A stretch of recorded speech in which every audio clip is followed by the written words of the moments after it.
John Fetterman is a absolute content machine because he dresses like crap, had a stroke, can't speak, but yet he's in Congress. John Fetterman spoke to the United Auto Workers yesterday. You won't believe the gibberish that came out of his mouth, or maybe you will. Don't At Me starts right now.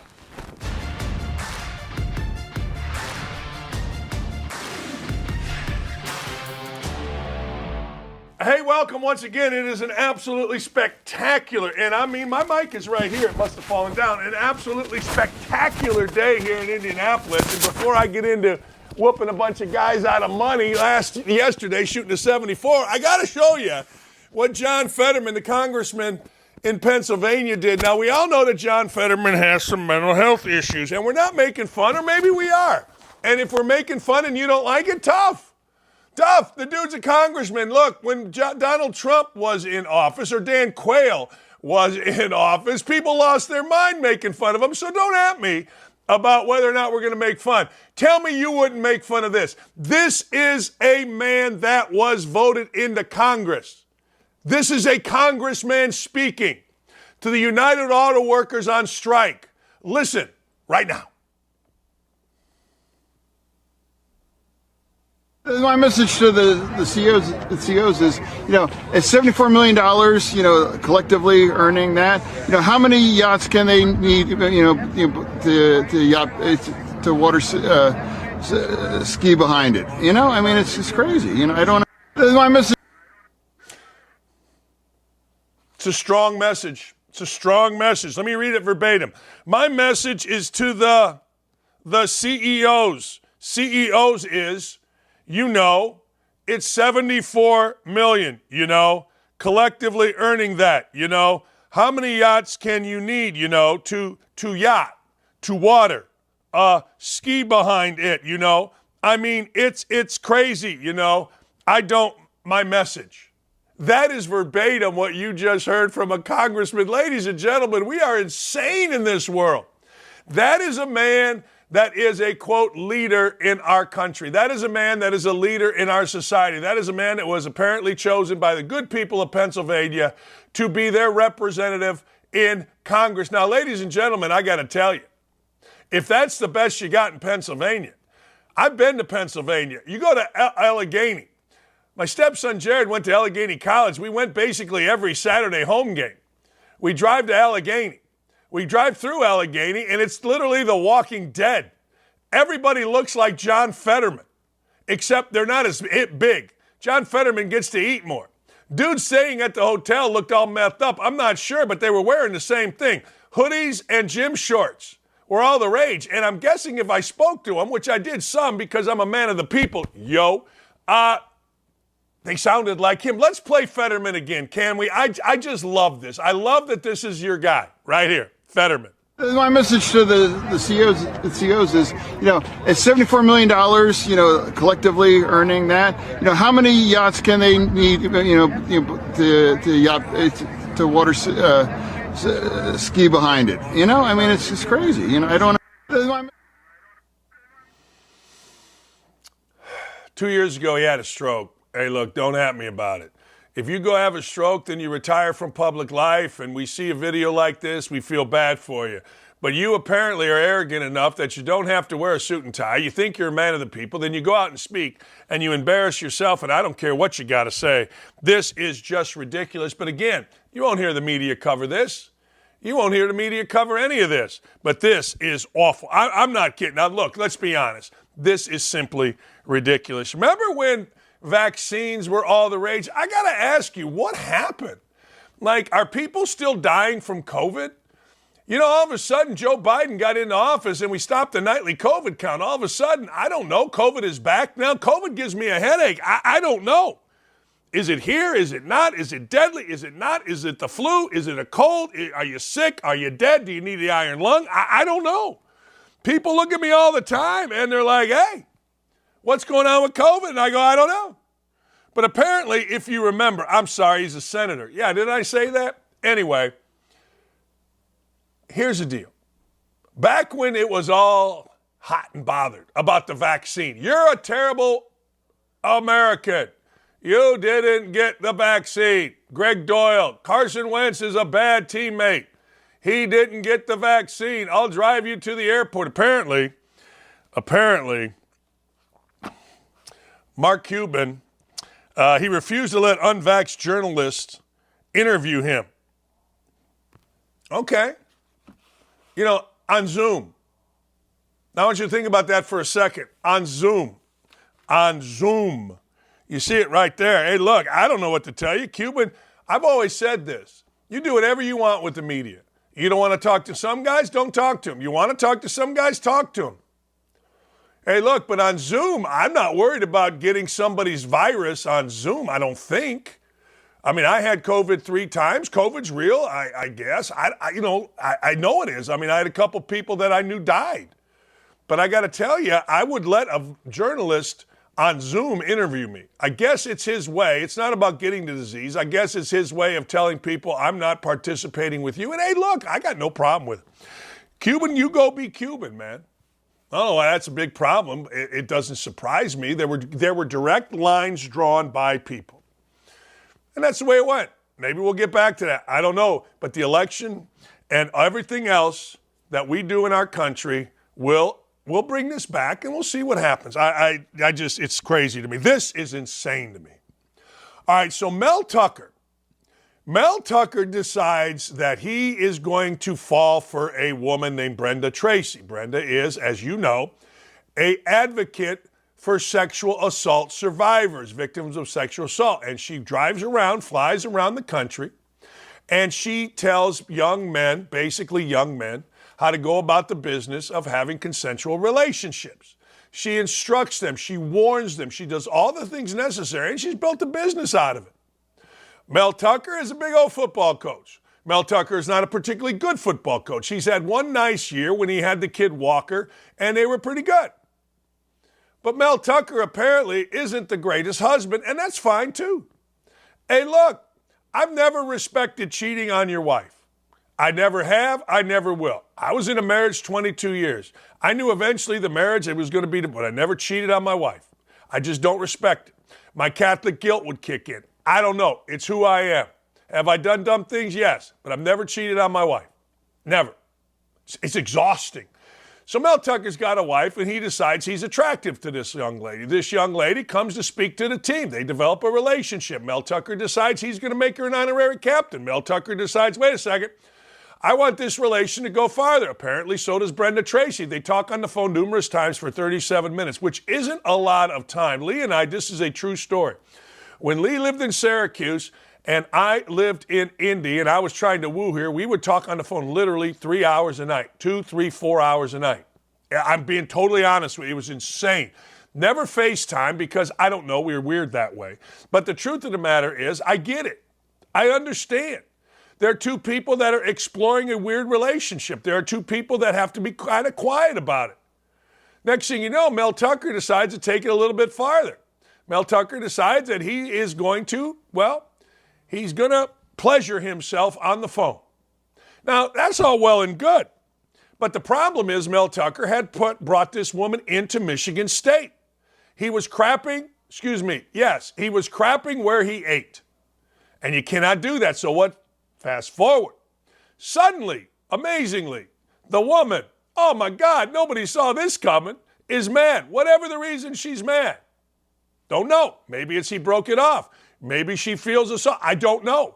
But what I do know is that she started filing Title IX complaints to Michigan State University. Michigan State University had all this information. It happened to blow up. I believe it was a Sports Illustrated story, or USA Today story, a few weeks ago. Once that blew up, Michigan State, once again being Michigan State, had egg on its face. And Michigan State had to do something. So Michigan State is now trying to fire Mel Tucker. Mel Tucker stands to lose, listen for it, $79 million. A lot of people are telling you he's going to lose 90. No, he's already been paid 11. So he's okay. He's going to be fine. But Mel Tucker is going to go out there and he's going to defend himself because $79 million is a lot of coinage. His reputation's a lot of coin. So Michigan State said yesterday, we are in the process of firing Mel Tucker. It's a difficult process. Here's what Mel Tucker had to say. Michigan State knew about the information on which it supposedly relies to end my contract since at least March of 2023. Yet only after Ms. Tracy and potentially others leaked the confidential investigation report to the press did Michigan State suddenly decide the same information warrants termination. He's right here. Yeah, he's right. The court of public opinion is where we're headed. The court of public opinion is one of those things that you're not going to win in this day and age. You know what you got to do? And I did it this week. You got to laugh at it. I said white women. People went nuts. Yeah, I laughed at it. Almost 1 week later, with no new information, Michigan State moved to terminate me sanctimoniously and illogically, claiming this action had no impact on the ongoing investigation. The investigation is designed to determine if I violated policy. I did not. But regardless, basic fairness requires that process play out before any sanctions are determined. Here's what's going to happen here. I always say, look beyond your nose here. What's going to happen? What's going to happen is Mel Tucker is going to get a buyout. Hell, Calvin Sampson came to Indiana, cheated his brains out. After cheating his brains out at Oklahoma, got caught. Next thing you know, they had to pay him $750,000 to go away. $750,000 because he cheated. That's what's going to happen here. Michigan State will go to Matt Ishbia, who was the dumbass behind hiring Mel Tucker. Matt Ishbia, who is the owner of the Phoenix Suns, is a rich dude. Matt Ishbia played basketball in 2000 for Michigan State, and Tom Izzo was a walk-on. By all accounts, Matt Ishbia is a great dude, but he wanted Mel Tucker because people told him we need an African-American coach. It didn't matter that Mel Tucker was considered among coaches to be Didn't matter that Mel Tucker was considered to be somewhat of a clown. Matt Ishbia and the rest of the money guys at Michigan State needed an African-American, exactly like Calvin Sampson was hired at Indiana. The president, guy named, we called him the Velvet Fog. His name was Herbert. President Herbert decided we need a person of color after Mike Davis. Okay. They settled on Calvin Sampson, a known cheat. Instead of hiring the best person, which certainly could have been a person of color, they decided that's what they were going to do. So instead of hiring John Beilein at Indiana, they hired Calvin Sampson. How'd that work out? Not great. Instead of hiring somebody that everybody in the world of college football knew wasn't kind of a clown, this guy Mel Tucker, they hired Mel Tucker. Hired the best people. So now here's what's going to happen. There is going to be, ladies and gentlemen, I promise you, there is going to be a buyout. The number will be nice. Tucker will be mad, and away you go. Book it, Dan. Do I know what the buyout's going to be? Let me make a guess. He's owed $79 million. I'll say he gets $15 million. It's a pretty good buyout, but it ain't $79 million, and you don't get to coach. And you don't get in Michigan State, the media is so in pocket in East Lansing that they let Larry Nassar run around that community for years and years and years. It was only until the victims of USA Gymnastics spoke out to the Indianapolis Star, back when the Indianapolis Star was something, with Maria Kwiatkowski, Tim Evans, and Mark Alicia, did that Larry Nassar unfold. It's the danger of being in. It is the danger of being in a small town with a big college. And let me ask you this. Why did the USA Today have to break this story? Why did the USA Today, not East Lansing Journal, break this story? Why? Because in small towns, college towns with big programs, the media is in pocket. Indiana fans, see Bob Hamill. All right, couple things coming out of the Colorado State game. This is fantastic. The numbers of streaming are unbelievable. We're going to show you a graphic that is just stunning if you follow at all what's going on. Colorado's win against Colorado State averaged 9.3 million viewers on ESPN. That's the most watched football game this season, fifth most watched in the history of ESPN. That's a huge number. Listen to this. We all say prime time, not Deion Sanders prime time. Basically 7 o'clock until 10 o'clock is prime time. This game did not start, ladies and gentlemen, did not start until 10 o'clock. At 2 o'clock in the morning, the numbers were astronomical. Astronomical, like more than most games get in prime time. Prime time is prime time, baby. Prime time is unbelievable. And remember the wide receiver, remember the safety that knocked the hell out of the wide receiver? You remember him? Well, he's getting death threats. He's getting death threats because racism sucks. There were a number of African Americans on Twitter and other places that said, hey, this white boy, they use white boy all over the place. Like, what are you doing? Frankly, I did not know. I had no idea whether the guy was white, whether the guy was black. I had no idea.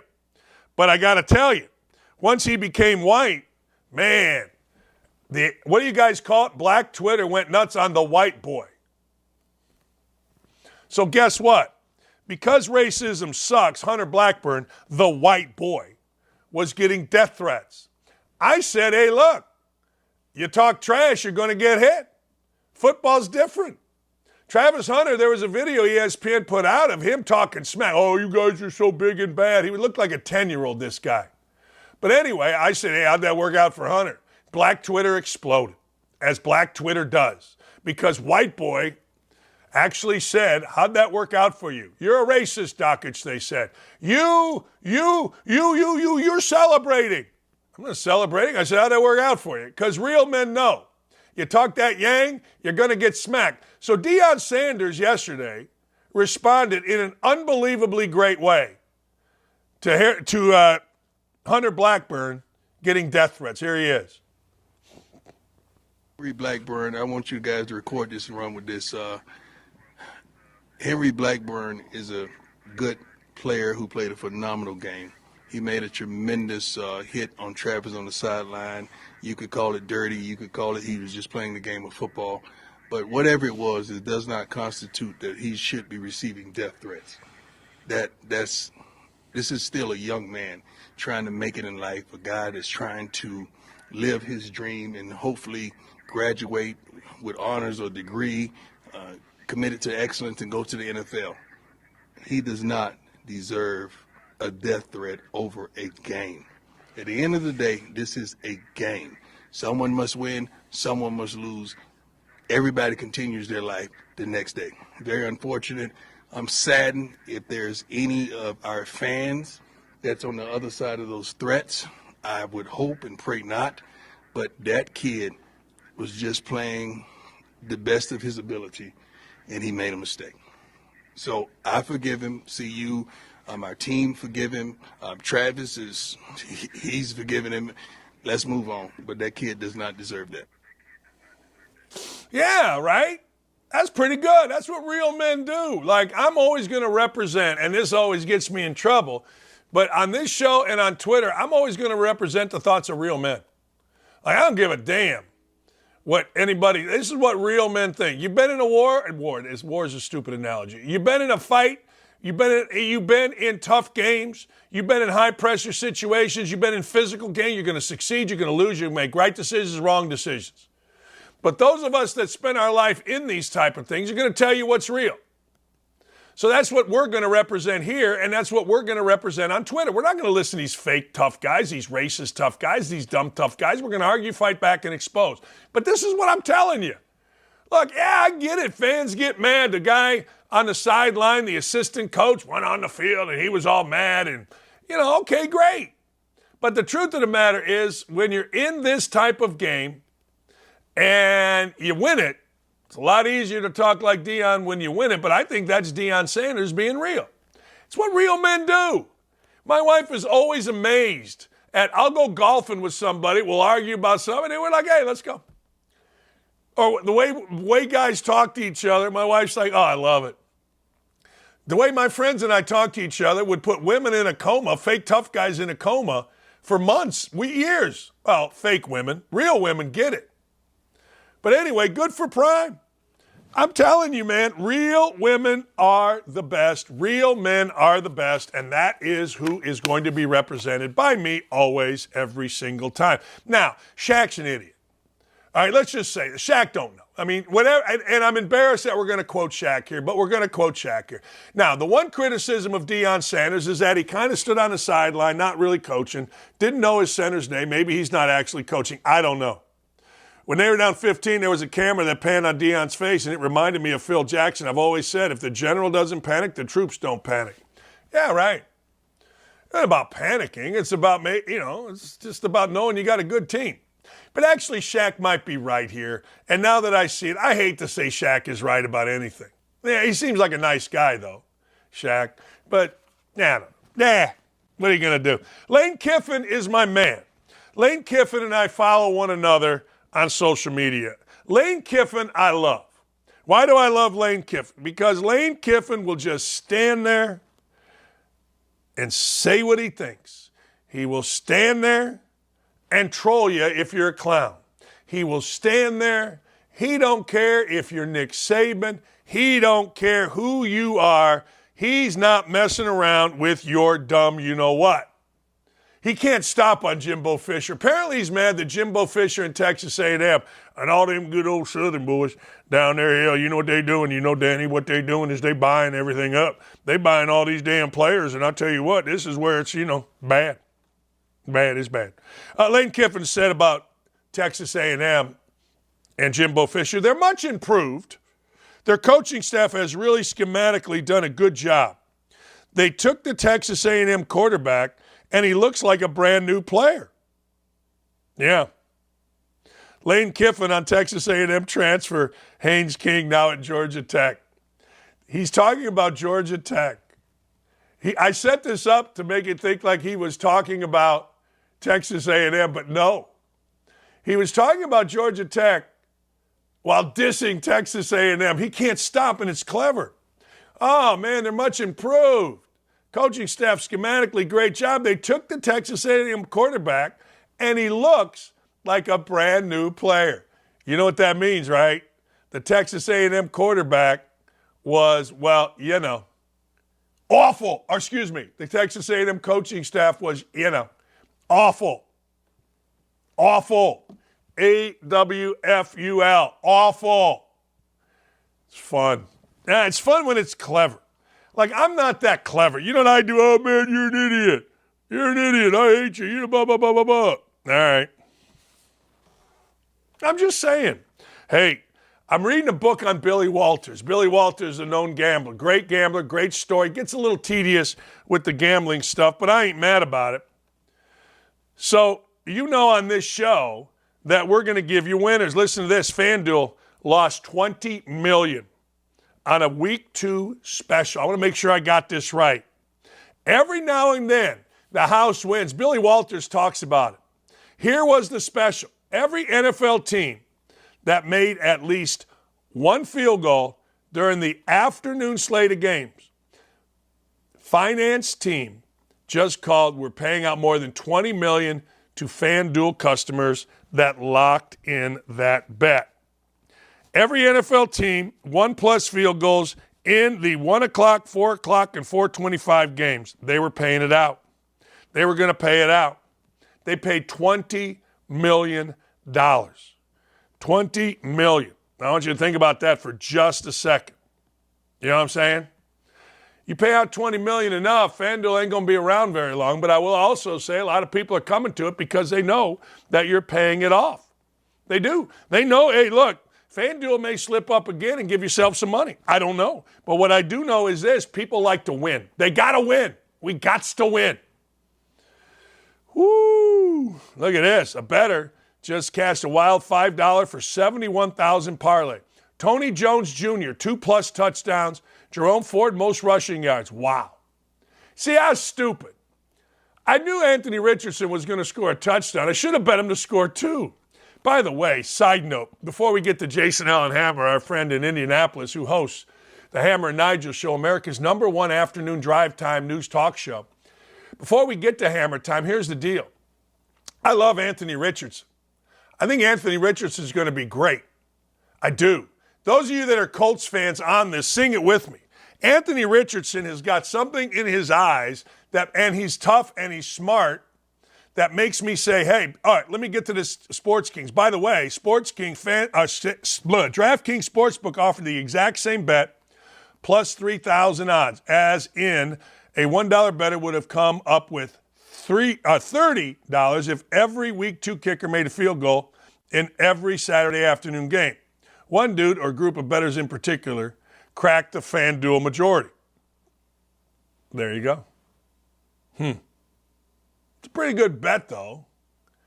I mean, I guess if you lose, you're mad. But all right. So plus 3,000, bet 100, you get 3,000. I didn't see that bet. I need to do that bet. That's an interesting bet. By the way, speaking of betting, last night, I've told you this before. If you pay attention to our show over the years, I've told you there are certain games you know the Cubs are going to win, and there are certain games you know the Cubs are going to lose. Last night, I should have said it here, and I can show you. I bet about $360 to win like $200 last night. I think it was $320. $320, all right, on the Cubs to win last night. The game was a rout. The Cubs had a rookie that got up there, hit in his first start a grand slam, which made it like 10-1. It's always nice when you turn a game off knowing that you won. Later on this week, Urban Meyer's going to join us, and I'm going to wait for Urban. I'm going to ask him certain questions about certain teams, and then you'll get my house bet. My house bet is 2-0. I've only made 2. Now, the house bet is one where I see a line that I think is wrong, and we bet the house on it. First week, it was Rutgers minus 6.5 against Northwestern. We hit that like we were standing on our head. And then last week was the easiest of all bets. Nebraska at home minus 11 against Northern Illinois. When I looked at that game, I thought it was going to be around 20. It was 11. I not only bet the house, but I bet my wife, the dog, kids. I bet everything on that. We're going to Sizzler. We'll have a house bet for you probably Thursday, maybe Friday. We're not rushing these bets. We're trying to win you money. We're 2-0 on the house bets. Other bets, hey, look, Florida stunk. Or excuse me, Tennessee stunk. Nothing I can do with that. But I'll tell you this much.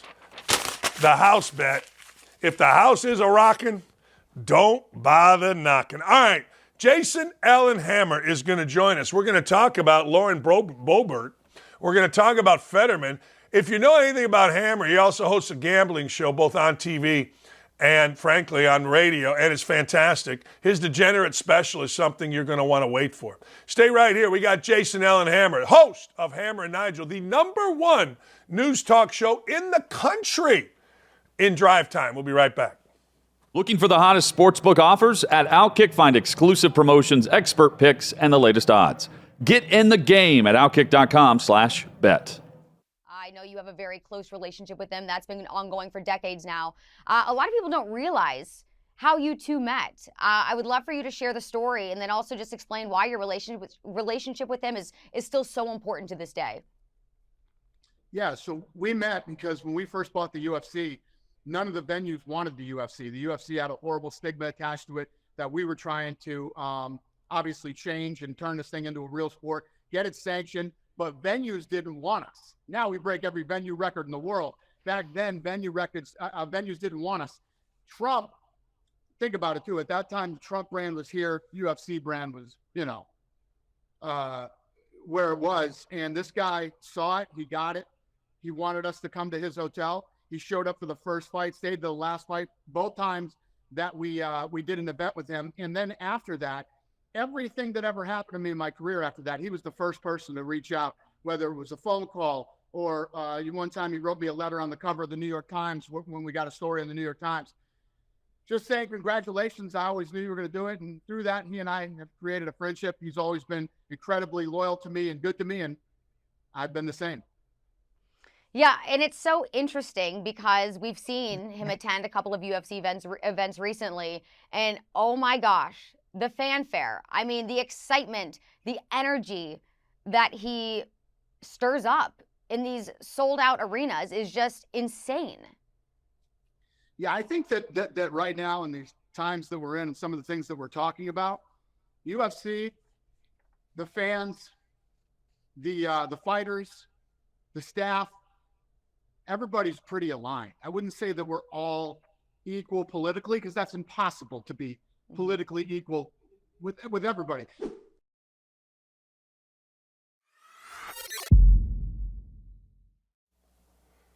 If you click into this.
Hammer, we're going to hook up with Jason Allen Hammer. The YouTube chat is absolutely rocking and rolling. By the way, breaking news, we will have Urban Meyer coming up tomorrow as we will get into it, ladies and gentlemen. We will get after college football. We will get after what's going to happen that's a big slate between Oregon and, of course, Colorado, but he is focused on Ohio State and Notre Dame. What a monster weekend of games that we are going to have, and we will have them all broken down for you. But we're only going to give you one, ladies. We're only going to give you one.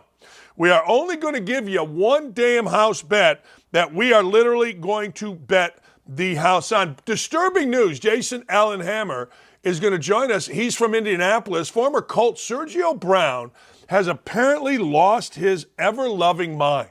Now, you got to understand something. Sergio Brown, we talked about this before, his mother was found dead. He was on the lam, and I think he is on the lam in Mexico. Sergio Brown went to Notre Dame. Sergio Brown, Maywood East, home of Doc Rivers. I almost lost my mind there. He did post a video. Can we hear Hammer? I'm going to go to the Sergio Brown video. Jason, can you hear me? Hello? Can you hear me, Hammer? Yeah, I got you. Can you hear me?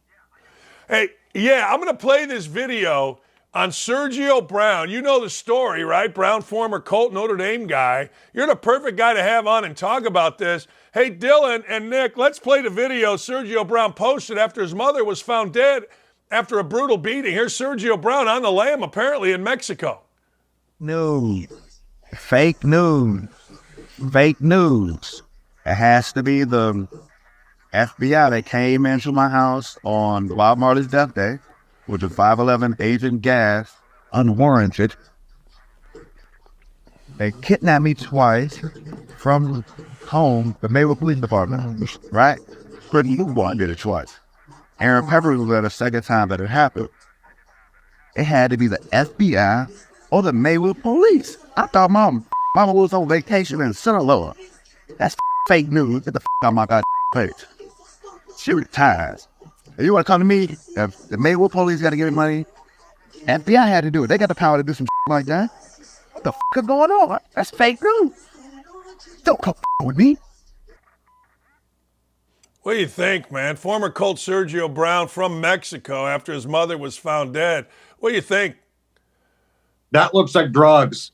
Listen, I'm not a certified counselor, but I'm somebody with two eyes and common sense. And that looks like drugs are a factor with Sergio Brown right now. And when drugs come into play, bad things happen. We're not talking about, weed or something like that. There's something serious, something big going on with Sergio Brown. He's not making sense. And for the most part, he's a pretty smart guy. You mentioned earlier, he's got a degree from Notre Dame or went to Notre Dame. Played football in the NFL. We've spoken with him in the past when the Colts were kind of making those runs with Andrew Luck in the 2014-ish time frame. He was kind of the hype man. He was the guy that would do the 2 claps and a Ric Flair thing that went viral to fire everybody up in the locker room. So it's not like he's some moron that can't put 2 sentences together here. Something is wrong with Sergio Brown. Again, I can't pinpoint what it is, but that looks like drugs are a factor. And man, the way he's acting, I hate to think about what happened to his mom. And this is going to end badly. I mean, look, you can say, you can get mad at Hammer and I, but we've both been around the block a few times and we've seen these things. This doesn't end well. This ends usually with a police standoff, maybe a suicide. It just doesn't end well. And you can just see he's got a lot of crazy going on here. And of course, people are going to point to CTE and all that. But you're right. He was the guy everybody kind of gravitated to, right? He was the guy on the call. I don't know how he was on other teams. We can just speak to how he was at Indianapolis. This ain't going to end well, big dog. This ain't going to end well at all. Not at all. No, it's not. And again, it's not some sort of rumor. His mother was found in a creek behind the house. The authorities have ruled this as a homicide. So it's not like we're speculating here. That's on the police report. And now you see the son acting this way. This is bizarre. This looks like a lot of drugs. This looks like a bad situation. And you're right. This isn't going to end well. the deal is this. I've said this forever. Frank Reich was started out with the Colts. We're like, hey, I called him Frankie Big Nuts because he would go for it on fourth down. And then, like every hot girl or hot guy, the more you see him, the more you either say, hey, the better she or he looks, or yeah, I don't like her personality or his personality. He don't look. More I saw Frankie Big Nuts, the more I thought he stinks. And he showed it again. Is he the most overrated coach in the NFL getting jobs? 2 quarters, coach. It took 2 quarters of the home opener for the Carolina Panthers to start booing the offense off the field. Yeah. 2 damn quarters. Like, and the fans, they understand. This is a rookie quarterback, Bryce Young. All right, I get it. You got to be patient with a rookie quarterback, but constantly calling runs on 2nd and 9, 2nd and 10, 2nd and 8. I think the Panther faithful kind of got tired of that act quicker than anticipated. So the Franken monster, as we used to dub him here, it took all of 2 quarters for him to start getting booed at home, because that defense in Carolina is pretty good, but they're going to get worn the hell out if he doesn't start dialing up some sort of offensive scheme that plays into the wheelhouse of your new franchise quarterback. Hey, Hammer, I went back and forth one afternoon with, what's that little guy at Fox? I got to be careful because apparently I work for Fox or Fox Sports. I don't know. But that Jay Glazer told me, well, Frank Reich's an elite coach. Really? No, he's not. He stinks. No. I'm like, all right, I guess if you say something loud enough, he's an elite coach. But when you get blank canned for a studio analyst like Jeff Saturday, you ain't so good as a coach, and he's showing it. That's it. How many times did how many times did Frank Reich win the worst division in football, the AFC South? Right. How many banners did they hang up at the top of Lucas Oil Stadium next to the world-famous AFC finalist banner that say AFC South champions under the Franken monster? That would be a big donut, my friend. You couldn't beat Jacksonville, Houston, and an average Tennessee Titans team. The Titans were probably the best team in that division during the time, but let's not kid ourselves. It's not like they had Patrick Mahomes as their trigger man. Let's pump the brakes a little bit on the offensive genius, this great Vince Lombardi-like effort that we got from Frank Reich here. 0 AFC championships. You know, I just went like that. I wonder if I'm going to be called a white supremacist. I was saying 0, and I think I'm going to be a white supremacist and banned from Wrigley Field. I don't know. I got to get into Lauren Boebert. We don't know who leaked Supreme Court information. We don't know whose coke it was in the White House. But damn, 2 seconds after a very hot Lauren Boebert gets felt up in a movie theater, we got infrared cameras going, baby. This seems like a setup. This seems weird to me. And good for Lauren Boebert, but never apologize. If she was smart, she'd show up in Congress as the anti-John Fetterman and put on a string bikini and have at it. Let's go. Own it, baby. She's a grandma. That's somebody's grandma. Lauren Boebert is a grandma. Now, I don't know about you, Coach, but God bless the late, great grandparents of the Hammer family. Grandparents didn't look like Lauren Boebert. I believe my friend Rob Kendall would say there's a genre for that on certain media outlets on the internet, hot-looking grandmas. But you're right. Remember when Charles Oakley got kicked out of the Las Vegas casino because he was moving chips on the table when he wasn't supposed to? The eye on the sky found that. The eye in the sky saw that Lauren Boebert was getting a little handsy at Beetlejuice the musical. But yet we don't have anything on Jeffrey Epstein killing himself. We don't have anything on the cocaine, not just in the White House. No, near the Situation Room, the most important part of the White House. So this whole thing is ridiculous. And I heard you talking about Fetterman earlier.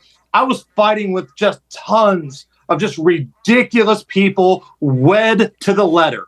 wed to that letter D next to their favorite politician, saying that, well, John Fetterman is so much more classier than what you're seeing from Lauren Boebert. All right, who would you rather have making a decision on your health care? Somebody like Lauren Boebert, who was not on the clock. She was out at a show getting a little handsy. Is it a trashy look? Maybe. But she can dress herself. She can finish a sentence. That's a lot better than the monster that they elected from the state of Pennsylvania that can't even be expected to put a suit on because it's asking too much. A guy that can't finish a sentence. And I heard you playing the speech that he gave to the UAW workers earlier. It's embarrassing. And I'm tired of being nice to John Fetterman because anytime you criticize this loser, and he's a total loser, people say, you're just being mean against a stroke victim.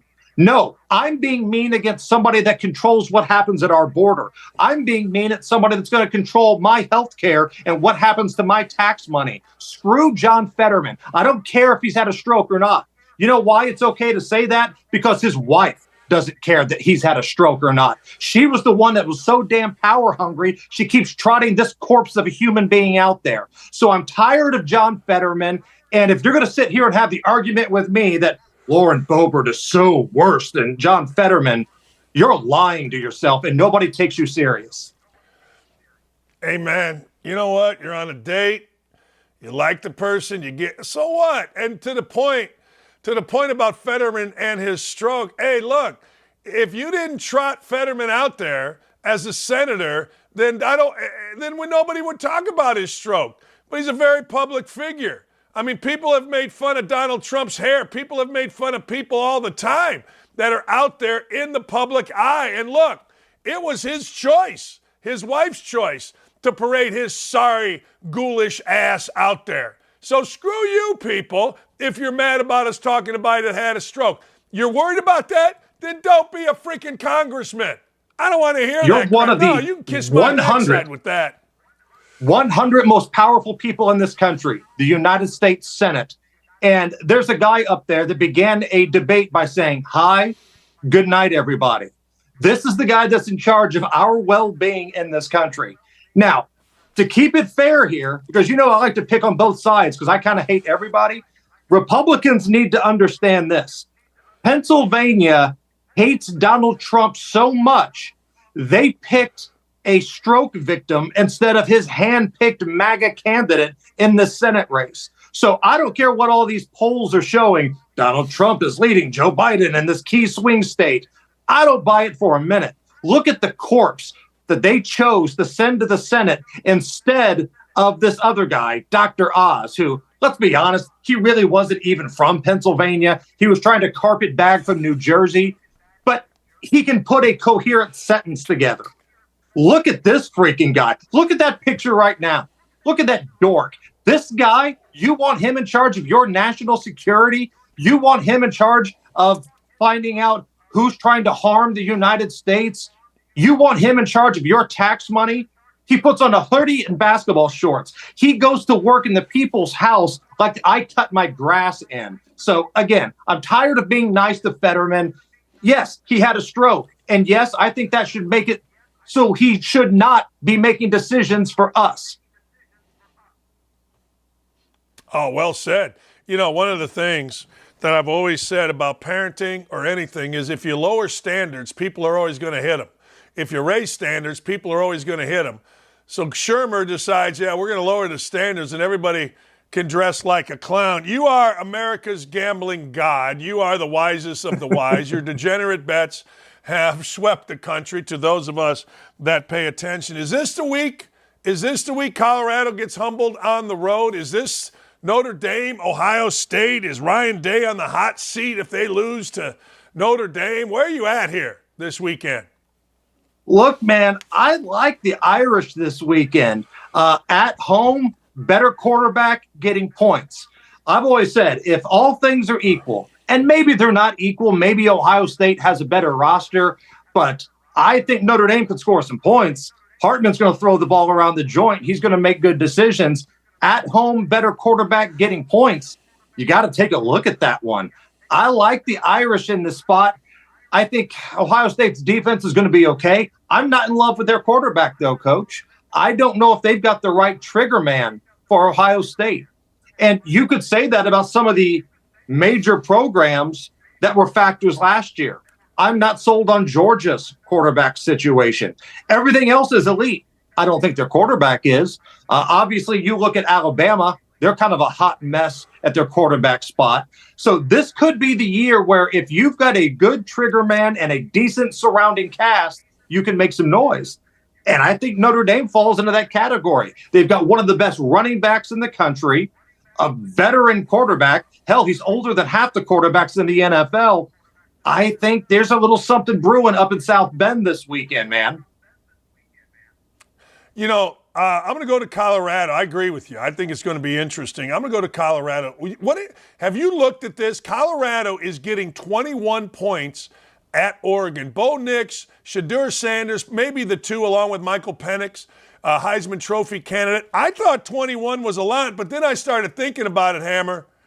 Colorado State physically beat the crap out of Colorado. I mean, they lost the game. Colorado had big nuts. Shedeur Sanders is my Heisman Trophy favorite. But that beatdown, the tackles, the hitting, the extra, I think at some point Colorado is going to get beat down a little bit, and I think it's maybe this week, but I'm not comfortable giving 21. I think that's too many. I'm with you. And I started looking at the total in this game too, but it's up there at 71 last time I checked.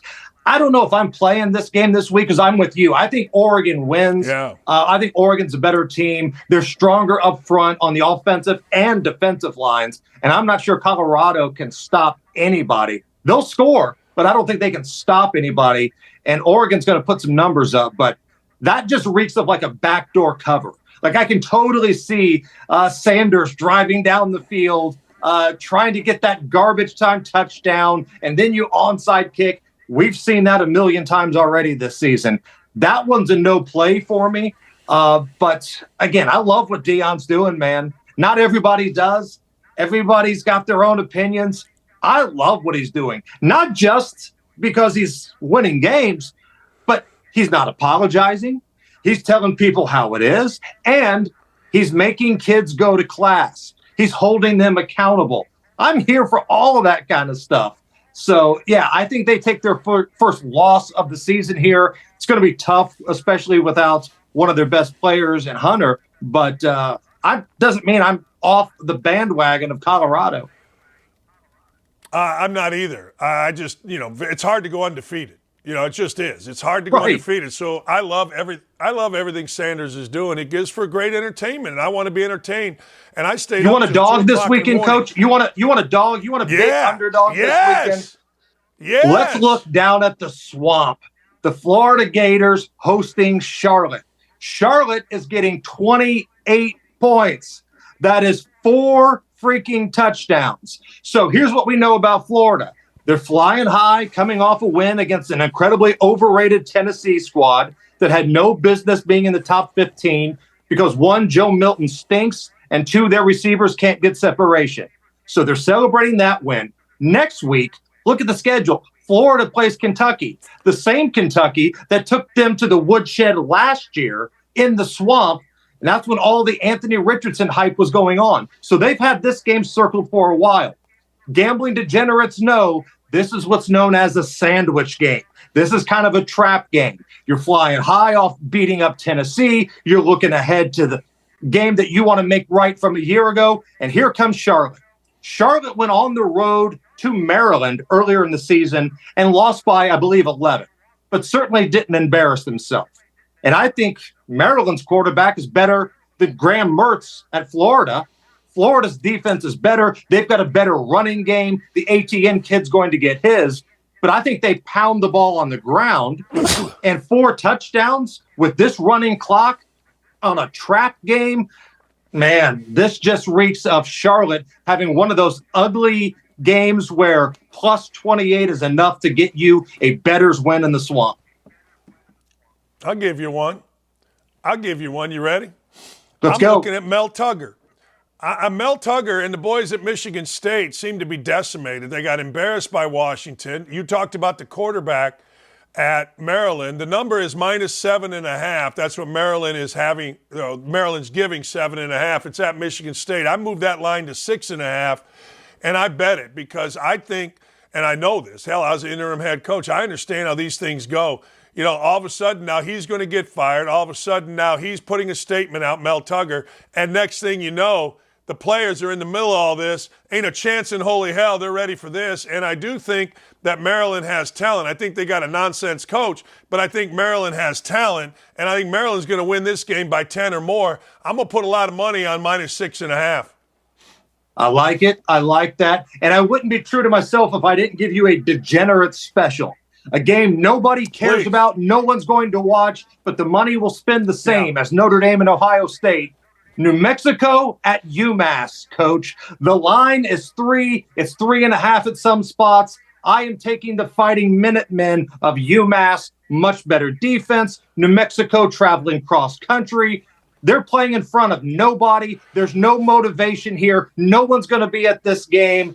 Give me UMass at home. Short amount of spread to cover here. I'm all in. Yeah. No, UMass isn't horrible. UMass should be horrible, and by SEC standards, UMass is horrible.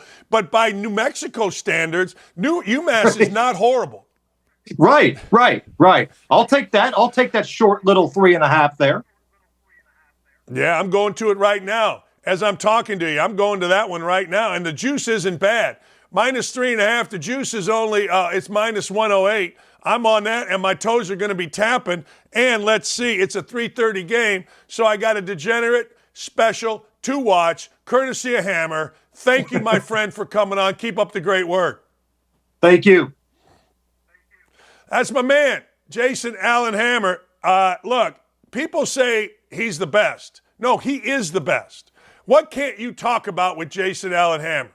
Tell me what you cannot talk about. We got degenerate specials flying. We got regular games going. It's going to be a monster weekend. I hate Tuesdays and Wednesdays. Hate them. Hate them. Can't stand them. There's no football. Hey, if we got no foots, I don't know what to tell you. I don't like it. So I'm going to put a parlay together of some of these. I'm going to take Charlotte. I'm going to take Charlotte right now. I'm going to take UMass, and I'm going to take 6.5. And I'm going to put that in a parlay. That's Maryland giving 6.5 to Michigan State. I'm going to put that in a parlay, and I'm going to tell you what it is coming up here in a minute. All right. Let me go to a couple other stories. This is really weird. Now, you got to listen to this. All right. Oh, yeah, ad read. We can do the ad read right now. Sure. But 1 second. I got to get to this story. I'm sorry. I'll get to the ad read in a minute. I got to get to the story before the top of the hour. A man on LSD, quote, other drugs, and covered in feces, jumped into a pit at the new Buffalo Bills stadium site. Now, let me say this again. A man on LSD and other drugs jumped into a pit. The Buffalo Bills are building a new stadium. And those of you that know this, when you build a stadium, you're scooping. You got pitch. You got all kind of things. Dude gets on LSD, and he decides, hey, guess what? I'm going to jump into a pit. Why are you going to jump into a pit? I don't know. Why are you covered in crapola? I don't know. See, last Monday, I told you this. After the show, a week ago Monday, I was going to be put out, sedated, to have major mouth surgery. Guess what? They gave me 2 sedation drugs. I went like this, and I missed my face doing that thing. The sidewalk was waving. The world was nuts.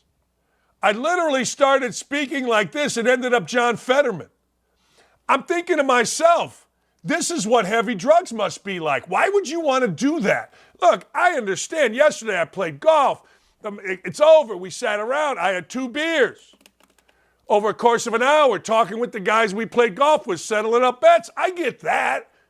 Okay. a glass of wine at night sitting on your back porch with your wife. You get a little okay. But why would you want LSD, heroin, crack? It just doesn't work. I get addiction, but damn, if I ever wake up with crap all over me in a freaking pit, just, you know what, Jimmy Hoffa me. Take the dirt that's out of the pit, throw it on me, and let me go Joe Pesci style in Casino in Rensselaer, Indiana. All right, if you haven't taken your shot yet with PointsBet, now's the perfect moment. Here's the big reason why. Listen to me. Look, there's a lot of gambling sites. There's a ton of them. All right? There's a ton. Exclusively for first-time PointsBet users. Grab this offer right now. You see it right here. PointsBet users can get up to $1,000 in second chance bet. Your first bet goes bad. PointsBet has your back. PointsBet will give you a second chance, up to $1,000. You bet $100, you lose. You get a second chance at that $100. I mean, you're going to hit 1 out of 2, I think. Get this offer by visiting OutKick.com/bet. Complete the registration process with PointsBet and make your first bet. If your first bet happens to lose, that's when the second chance bets chime in, baby. Gambling problem? Call 1-800-GAMBLER. And look, do yourself a favor. If you're not 21, don't be an idiot. If you're an athlete in college, don't be an idiot. But everybody else in the world should be all over PointsBet. Go to OutKick.com/bets right now. Are you looking for the hottest sportsbook offers? At OutKick, find exclusive promos, expert picks, and the latest odds. Get in the game at OutKick.com/bet. Chad, it's not hard to make Keith Olbermann look like an idiot on social. This guy, man, it's sad to think about our childhood of watching SportsCenter and Keith eating cereal was. And I love watching Keith Olbermann and Dan Patrick on SportsCenter. Yeah.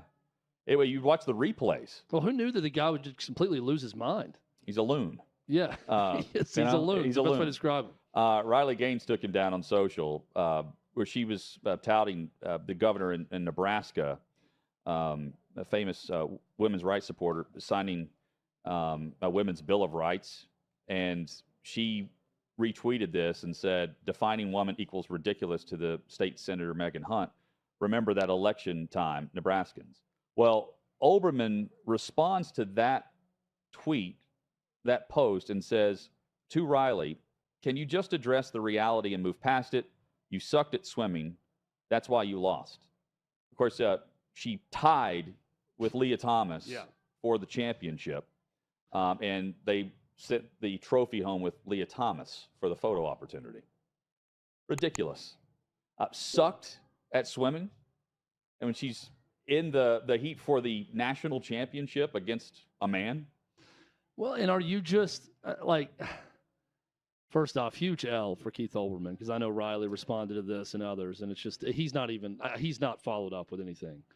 I think maybe even Keith Olbermann knows he probably lost this one, and he's not going to respond with anything else. I don't think he ever realizes that. But if you're just going through Twitter and finding people that you disagree with on X or on whatever platform you're on, and you just say ridiculous things to them that aren't true, this is what makes me mad about the current state of social media in particular.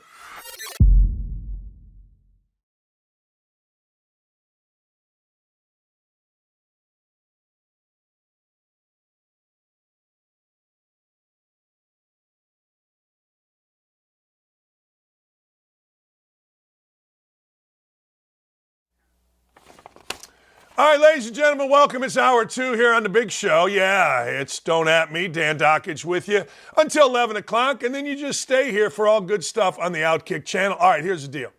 John Fetterman drove, he said, I drove 5-7 hours to get to the UAW auto workers. John Fetterman, of course, the slovenly, ghoulish pig that is a senator from Pennsylvania. Here's what Fetterman had to say once he showed up. See if you can understand what he's actually trying to say. And then I'm going to tell you after you see this what he's actually trying to say.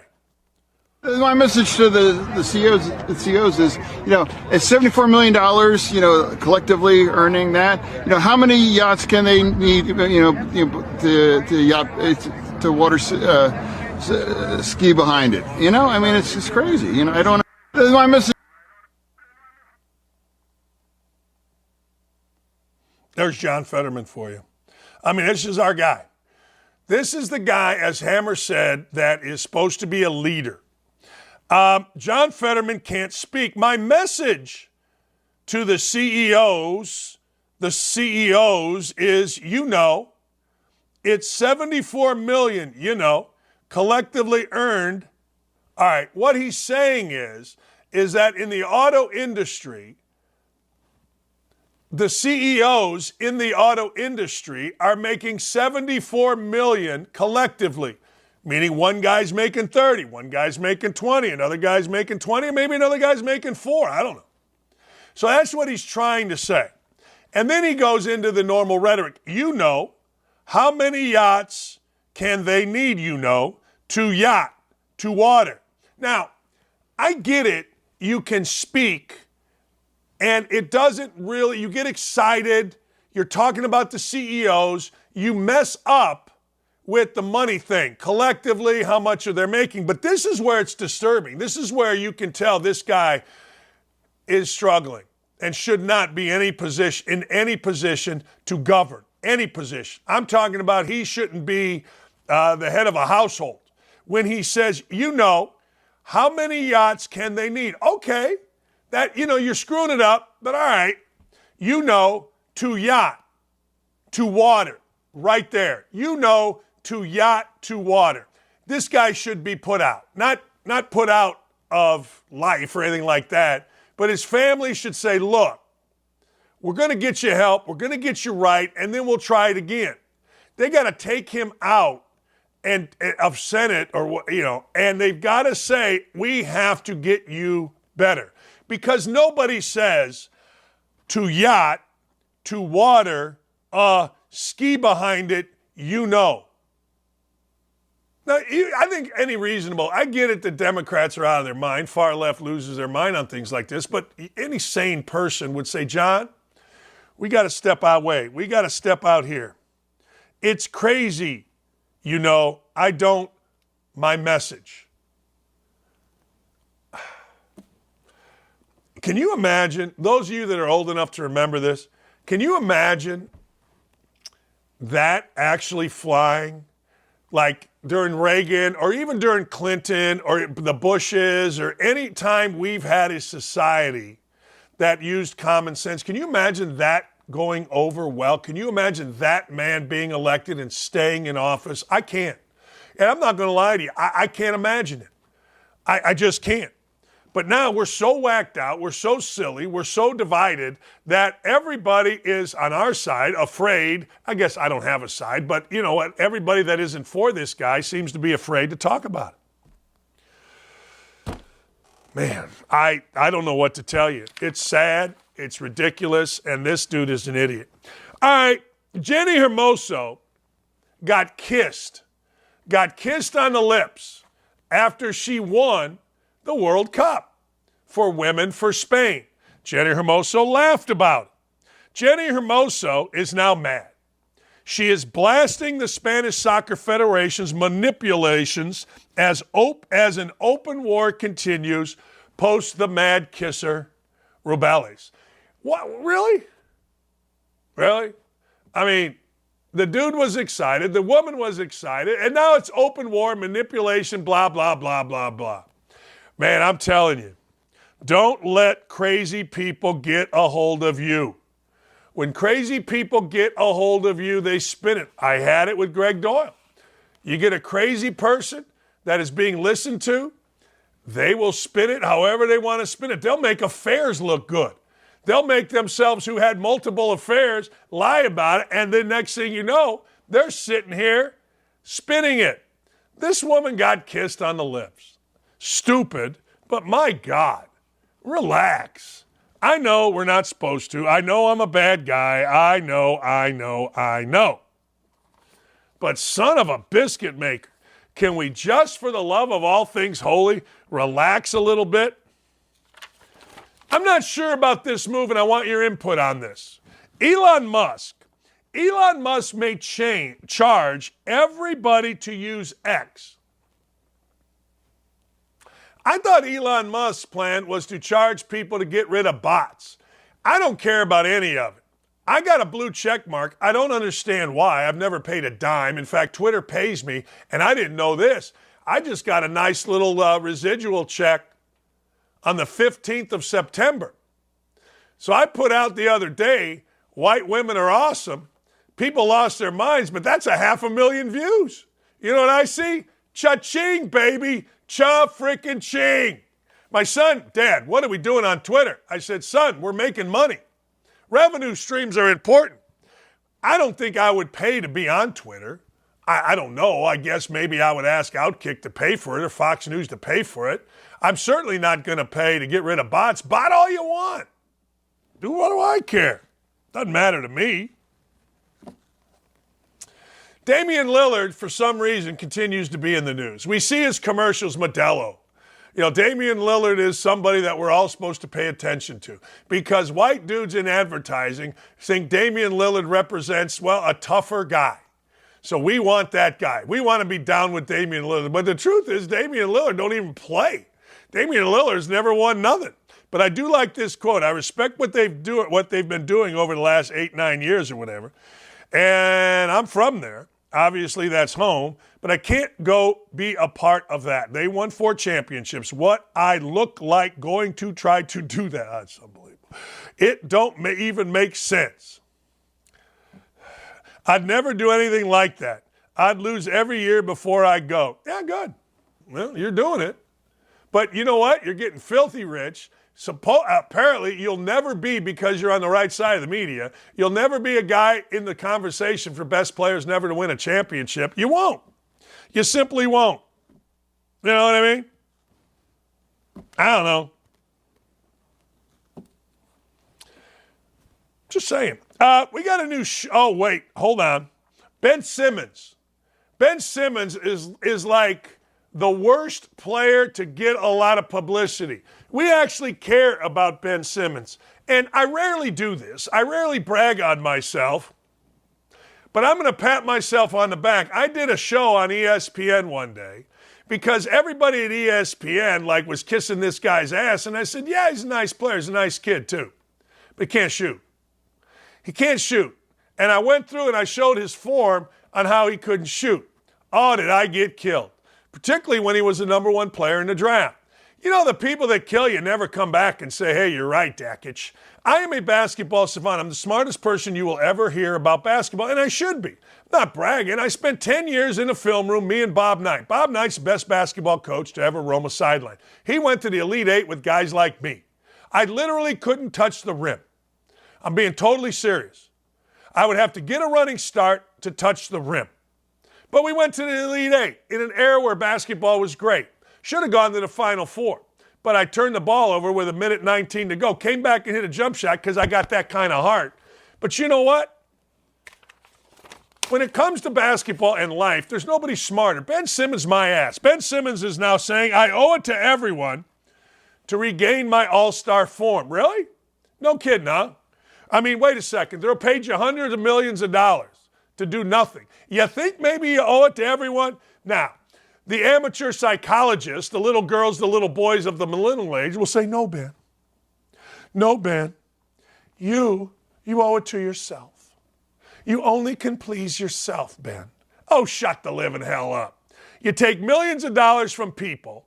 You owe it to everybody to get your ass up, get your back fixed, and go to work, even if it isn't fixed. You owe it to yourself to go to work. I'm so damn tired of hearing idiots. I owe it to. Bill Simmons did the same thing. No, that is Simmons. Oh, I thought it was Bill Simmons. Ha ha! Ben and Bill. Don't at me, people.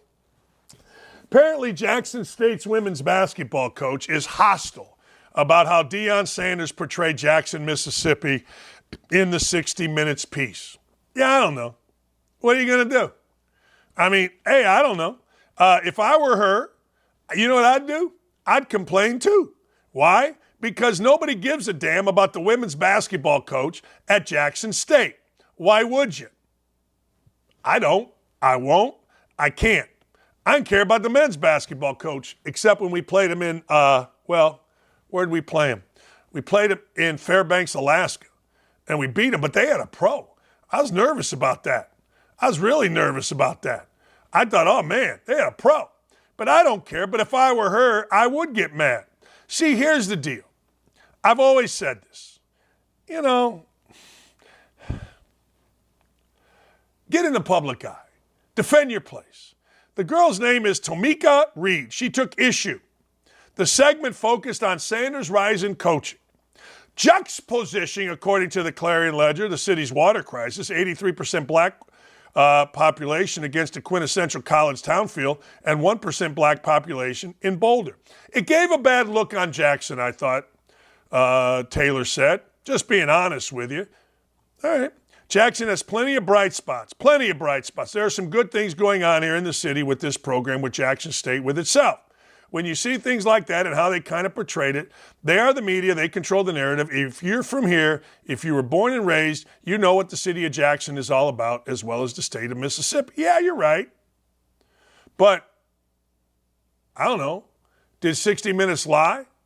It's like when people say 60 Minutes, y'all, made Jackson, Mississippi look horrible. You should be ashamed of yourselves for showing the worst house you can find in America and make it like that describes us. I'm not even sure if that abandoned house you showed is even in Jackson. She ain't wrong about that. Media's full of crap. She doubled down. It was comparing Jackson, Mississippi to Boulder. They showed every nice location in Boulder and showed the worst they could find in Jackson. We have so much more to show that wouldn't have hurt 60 Minutes to take the time to spotlight. Well, it wasn't about Jackson, Mississippi. It was about Deion Sanders. And you can't make – this is my problem in the media. And I agree with Taylor here. You can't always make somebody look good by making the other place look bad. Like they could have shown Jackson, Mississippi as a nice town with problems. They could have shown, you know, the only place I've ever been to, and I'm honest about this, I was born in Gary, Indiana. I didn't grow up. I grew up half my life in Gary, and then they changed our address to Maryville. The railroad tracks behind our house were the dividing line when I turned about, 10, 12, 14, whatever it was. I drove through Gary. There's nothing you can say about Gary, Indiana, other than the beaches. Now, here's the deal. If you were going to talk about somebody's rise from Gary, Indiana, you got a choice. You can show the broken down buildings along Broadway. Certainly can. Or you can show the beautiful beaches. The houses in Miller. It's called Miller Beach. Gorgeous. Gorgeous area. Some of the houses, because of their location, are worth $1 million. They would never do that. If they did an article on me and said, you know, Dakich was born in Gary, lived on 35th Street. I wasn't in poverty, nothing like that. But if they wanted to show it, they could show beautiful beaches if they wanted. Or they could show rundown houses.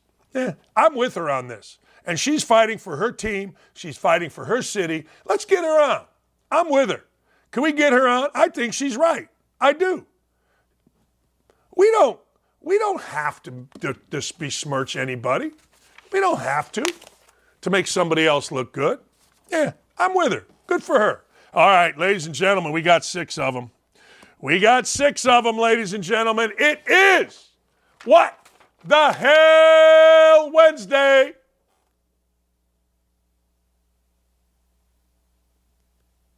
I thought we had a stinger for it.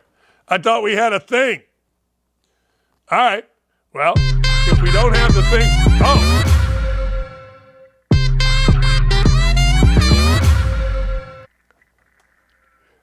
Hey, let's do it again. I'm sorry. I put that on you guys. You weren't ready for it because I didn't set it up. Ladies and gentlemen, it's What the Hell Wednesday.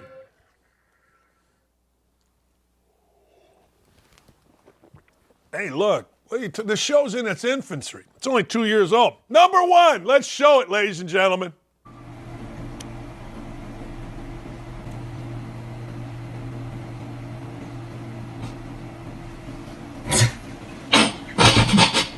Oh!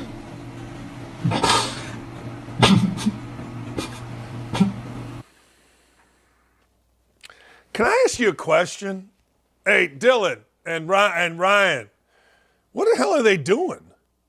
Are they just 2 drunk girls on? Is that a ping pong table? Like, what are we doing? Whoa! Is that what they were doing, taking selfies drunk on a ping pong table? You kids are weird. You really are. Like, look at this one. She's spread eagle. This one lays on top of her. Legs are out. Panties are showing. Wow.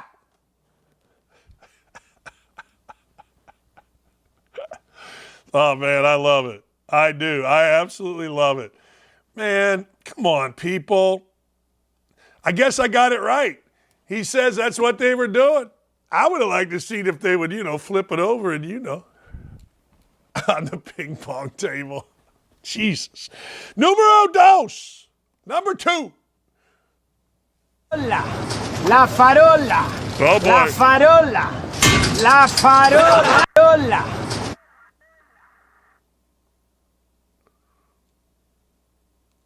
Oh, my God. I didn't see that the first time. What are we doing? Is this Pamplona?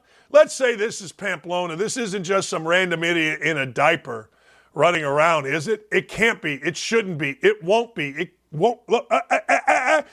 Man's in a diaper. Boom! Look, let me explain my side of this. If that were me, I would say this. Look, I know I ran into the pole. I know I was in a diaper. Or underwear, whatever. I can't explain why I was in underwear, but I can't explain why I ran into the pole. My focus was clearly on the bull. Wouldn't yours be? Look at the bull. The bull's like, I'll leave you alone. I focused on the bull.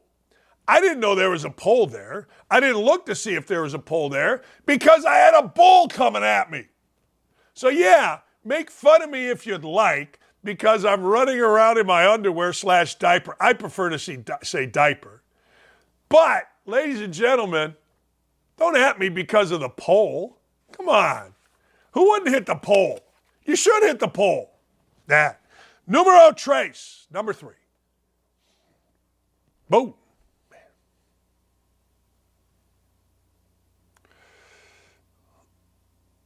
Oh, yeah. Yeah. Now, why are we taping a guy breaking a stick? I don't know. Look at that. What hits him? Oh, it thing flied right out of his hand and hit him right in the face. Look, I don't know why we're filming this. I don't know. I can't know. I'll never know. But I got to ask why. Just why? Hey, look, break this stick. I'm going to film it. This will end up on FAFO TV. And if it gets on FAFO TV, oh, it's a golf club. Oh, okay. Oh, he had a bad round. And he's breaking it over his knee. What's this guy, Bobby Knight? You know how many times I saw the crazy man break a golf club over his knee? You know how many times I saw Nutso do that? Holy cow. Brand new driver, first hole. IU golf course, just him and me, 6:30 in the morning. Brand new driver, one goes right, 3 balls right. Then he hooks one left, takes the driver, looks at me, snaps it on his knee, walks back up to the clubhouse. I played 18 in about 2.5 hours with his clubs, and I was done at about 9:30. Yeah, it's all good. I don't know what to tell you. Don't break golf clubs. Numero 4, cuatro. We're bilingual here. Oh, this ain't going to go good. Yeah. Oh, yeah.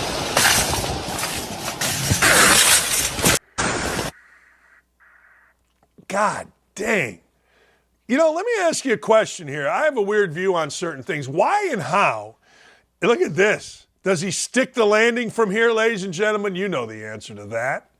The answer, of course, is no. I love when Ryan has a little fun here with these. But, hey, Ryan and Dylan, answer me a question. How's it going that fast? Like, oh, look at his back when the next frame. Oh. Why? How did they get it going that fast? Did they have like a car pushing it? Look at this guy. Girl, guy, I don't know. His partner gets out of the way. His partner sees impending doom. And if you look to the right, keep it going. Right now, you're going to see one more frame. Let me see. I think you see his partner made the jump. You're going to see his partner feeling okay. See him over there on the right? There, his partner made it. It's incredible. God, I love this show. All right. Uno, dos, tres, cuatro. Cuatro, numero 4. Oh, this is dumb. It's voting season.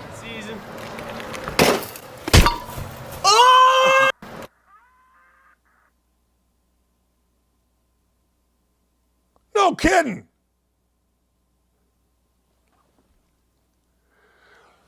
Watch this again and watch the idiot on the roof taping this thing. Honest to God, look at this. There's a guy, look at a guy. Look at it. Watch to the right here. Look at him. He does it and he tapes it. Let me ask you crazy people a question. What's the goal here? What's the goal? Tell me, what's the goal? The goal is we're going to catch a tire. That's what we want to do. Man, look at that. Look at that left wrist. You got to keep your eye on the tire. What? I don't know what to tell you. You got to keep your eye on the tire. And if you don't keep your eye on the tire, I cannot help you. You're going to break a wrist. You're going to hurt yourself. And who the hell wants to catch a tire? Fellas, that's awesome. Nick, too, thank you. Dylan, Ryan, I love when you guys have a little fun. Feel free for the rest of the show. Hell, nobody's watching anyway. So go ahead and do whatever you want. Don't put pornography up there, but make fun, do whatever. Hey, I got breaking news. This comes from our crack staff. No, not our staff on crack. Our crack staff. The Browns are close to signing running back Kareem Hunt to replace Nick Chubb. It should be done today. Remember the Colts brought in Kareem Hunt, and they said no. He worked out for the Browns apparently Wednesday. I guess. Wednesday? Yeah. No. He worked out Tuesday and was expected to sign today. Now, look, that's a pretty good replacement. He played for the Browns 19 to 22. All right. He's a good player. He's fast, game changer. Let's go. I wish the Colts would have signed him. I wanted the Colts to sign him, but nobody listens to me, and they should. I'm sorry. They just should. Let me go back to a couple of things. Hey, by the way, we got a new show. It's Donovan McNabb and Armando Sagara talking NFL twice a week right here on the network. There it is. The 5 spot. See what they did there? Donovan McNabb number is 5. The 5 spot. It's the spot to go when you want to hear from number 5. There you go. I think they're right about this. And if Donovan McNabb says it about quarterback play, I'm going to listen. They can't believe what Brandon Staley is doing to Josh Herbert. They believe that Brandon Staley is hurting Josh Herbert. When I watched Josh Herbert the other day, he was okay. I look at this. I look at it differently. I think that Justin Herbert, I say Josh Herbert, I think that Justin Herbert is a figment of the media and my imagination. He can sling it. He's in commercials. He's big. He's strong. I just don't think he's got the goods. I don't think he's got the goods. If you were going to ask me right now, Anthony Richardson or Josh Herbert, I would say Justin Herbert. I would say Justin Herbert over Anthony Richardson, but ask me in a year. I got a feeling he's going to get hurt too much, but I got a feeling Anthony Richardson, he's got the goods, meaning he's got the it factor, he's got the toughness, he's got the Seinfeld deal where he brings people together. I watched Josh Herbert in his commercials, and I'm like, yeah, I don't know. I don't think he's got what a guy like Tom Brady or Peyton Manning got, and that's the ability to bring people together. I don't think he does. You guys may think he does, and I'm good with that if you do, but I don't. I watch the eyes. I watch everything about certain people because I want the guy to be good. He seems like a nice kid, but remember, he fell in the draft for a reason. Did. Hey, look, it's day 6, and I have not been able to ascertain, if you have, send it to me, why Stetson Bennett, 2-time national champ at the University of Georgia, has been taken off the roster for non-football stuff. Now, Stetson Bennett did get arrested this summer in Dallas for drinking too much and being an idiot. Maybe it's that. I don't know. I'm not afraid to speculate. Those of you that know me know this. I'm not afraid to speculate, but I will say this. It ain't football. And there's something going on that can't be good. All right, let's recap the betting segment that we have real quick. One of my former players, the great Brandon Pard, is like, hey, Hammer's awesome. So let's recap Hammer. My bet was I'm going to take damn near anybody playing against Michigan State. It's not a house bet yet. I'm going to do some more research. It may elevate to house bet. I paid a little juice on it, minus 146, and I moved it from 7.5 to 6.5. I don't think Michigan State can play anymore. I think they're decimated. I think they're done. And I did watch Maryland the other day. Maryland's pretty good. Maryland's pretty athletic, and Tua Tagovailoa's brother, Tulia, or whatever the hell his name is pretty damn good as well. Second, UMass, given 3.5 to New Mexico. New Mexico, and believe me, fellas, as Hammer said, this money spends just as well as Notre Dame, Ohio State, just as well as Colorado, Oregon money. Doesn't matter how it gets in the account. We just want money in our account. UMass is pretty good. Defense is pretty good. Now, they don't play great teams, and I'm not saying pretty good relative to the SEC or the Big Ten. I'm saying pretty good relative to horse bleep teams. Pretty good. I ain't mad at UMass. I'll give the 3.5 to New Mexico, and I think my toes are going to be tapping. And then Charlotte. I agree with Hammer. Here's what I've always said about college football. College football teams, it takes a while before you know if they're a real team. How do you know they're not a real team? I'll tell you. You beat Tennessee. Real teams use that momentum and just pound who's ever next. Fake teams think about the win. Fake teams are out at the swamp bar doing shots, trying to hit on, and they're still thinking about the win against Tennessee on Wednesday, Thursday, Friday. Telling you, Charlotte, not horrible, not great. Again, relative to mediocre teams in NCAA, it's a 4-touchdown spread. 4 touchdowns is a hell of a lot. 4 touchdowns in college football now, because of the way the clock runs, I ain't going to lie to you. That's not the easiest thing to do. So, we'll win that bet, and we'll win it easy if we're Charlotte, assuming, ladies and gentlemen, they don't turn the ball over like clowns. If you turn the ball over like clowns, we got a problem. When we come back, I'm going to tell you what that parlay is going to pay me, and I'll give it to you again. We also got Mark Wahlberg, BGSU, Bowling Green State University, hockey in the news, and not for a good reason. We'll be right back. Looking for the hottest sportsbook offers? At OutKick, find exclusive promotions, expert picks, and the latest odds. Get in the game at OutKick.com/bet. I'm here at the Big Machine Music City Grand Prix, but that's not the only big race that's on people's minds. Let's go talk about it. There's no way Biden can win again. There's just no way. Even the people that voted for him because they didn't like Trump, now at least have to see, senile, not all there. Probably won't be alive for 4 more years. Are you a Trump guy? Or are you a DeSantis guy? Or someone else? I don't like any of them. Who's your dream candidate? Who would you want to run? Myself. I think the best candidates probably are smart enough not to run. I just hope there's somebody that's young enough to care about the country instead of their politics.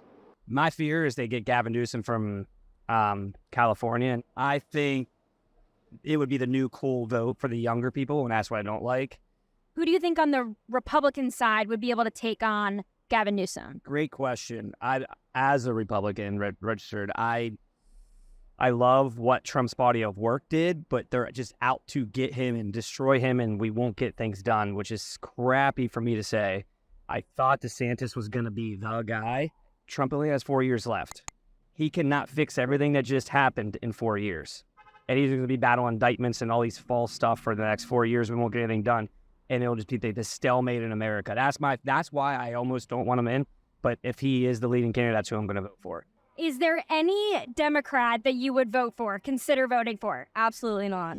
What about RFK Jr.? No. Who should our first female president be? Michelle Obama, of course. Okay. Yeah. I'm going to go with Harambe 2024. We have the 2024 presidential race coming up, and I wanted to see who you thought your favorite TV characters would vote for. Homer Simpson, who do you think he would vote for? Donald Trump, all the way. Is there a dream candidate, someone that you think could save us all? Yeah, Jesus. Amen to that.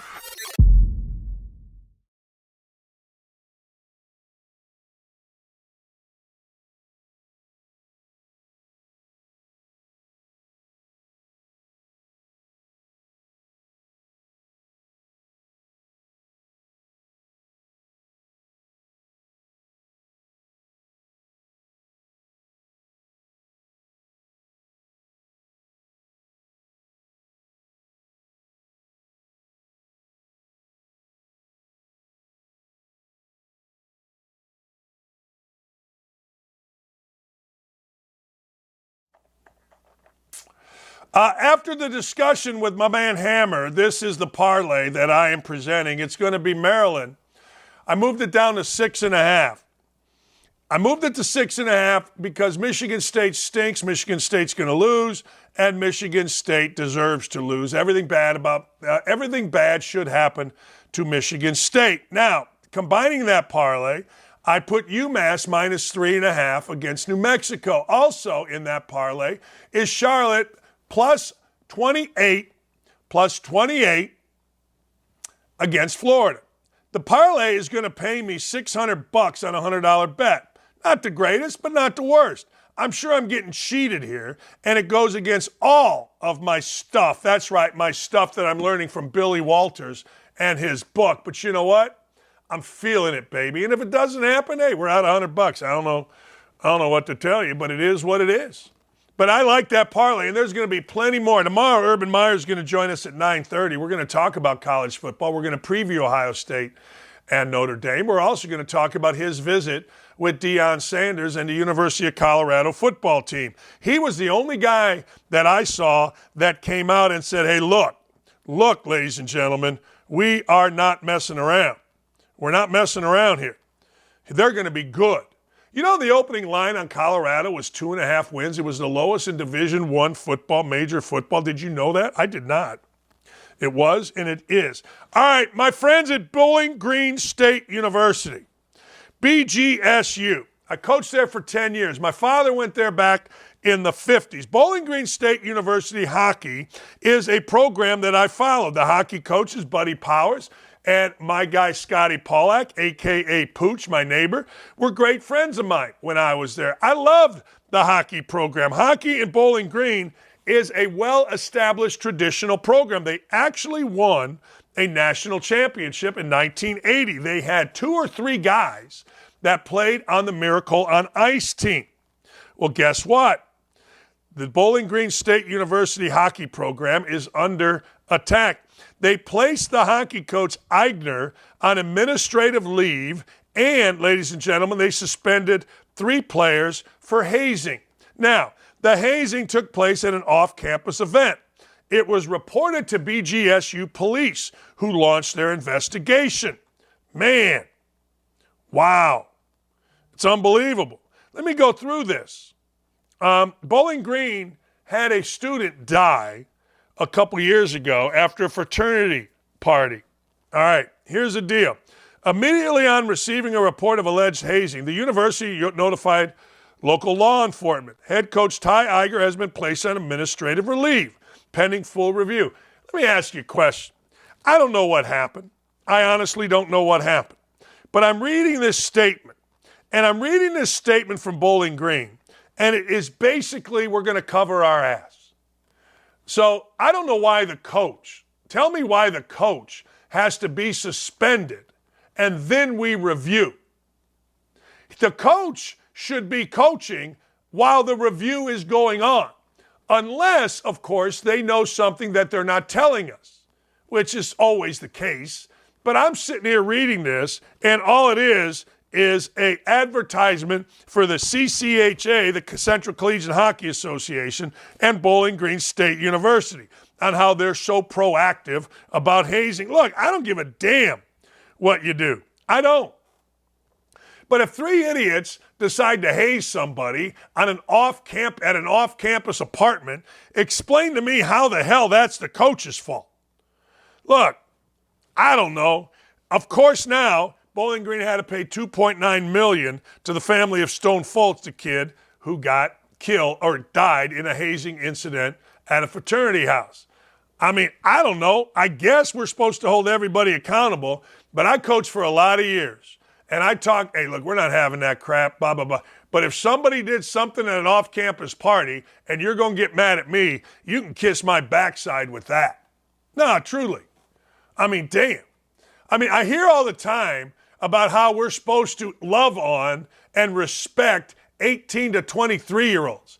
18 to 23-year-old athletes are 90% of the time idiots. Stone cold idiots.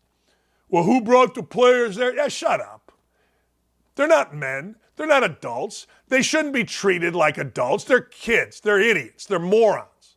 They want to be treated like adults, but they don't. I'm not sure that in the world of OutKick that we're going to go around hazing. We're adults. 18 to 23-year-olds are idiots. I used to tell my son, look, I've been 18 to 23. You haven't been 50 or 40 or 60 or however old.